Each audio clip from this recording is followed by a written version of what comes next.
దేవుని స్తోత్రం కలుగును గాక. మీ అందరూ కూడా వందనాలు తెలియజేస్తున్నాను. ప్రియ దేవుని బిడ్డలారా, ఈరోజు ఇలా హెల్మెట్తో చేయడానికి కారణం ఏంటంటే, ముఖ్య ఉద్దేశము ఒక 4-5 రోజుల క్రితము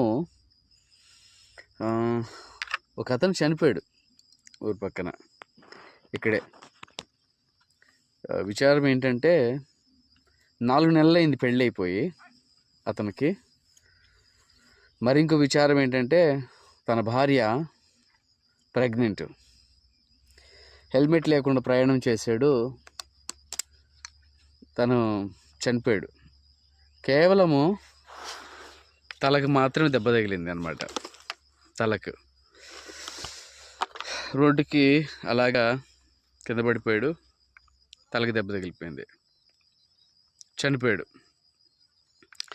కాబట్టి దయచేసి దేవుని కాపుదల ఎంత ముఖ్యమో మనం హెల్మెట్ కూడా అలాగే ధరించుకోవడం అనేది చాలా ముఖ్యము. అలాగే నిన్న నేను నా భార్య కర్నూలు ప్రయాణం అయిపోయి అలాగే వెళుతున్నట్టు ఉంటే అలాగా రోడ్డు పక్కన ఒక అతను చనిపోయాడు. ఏంటంటే ఆర్టీసీ బస్సు వెనక నుంచి కొట్టేసింది. అప్పుడు అతను చనిపోయాడు,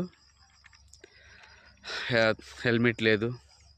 దయచేసి అందరూ కూడా సేవకులైనటువంటి వాళ్ళు కానీ ఇంకెవరైనా సరే హెల్మెట్ ధరించండి. దయచేసి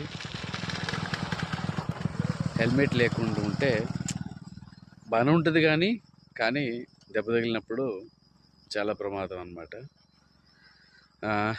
నాకు కూడా ఒకసారి యాక్సిడెంట్ అయింది. ఇప్పుడు కాదు, ఒక 7-8 ఇయర్స్ బ్యాక్.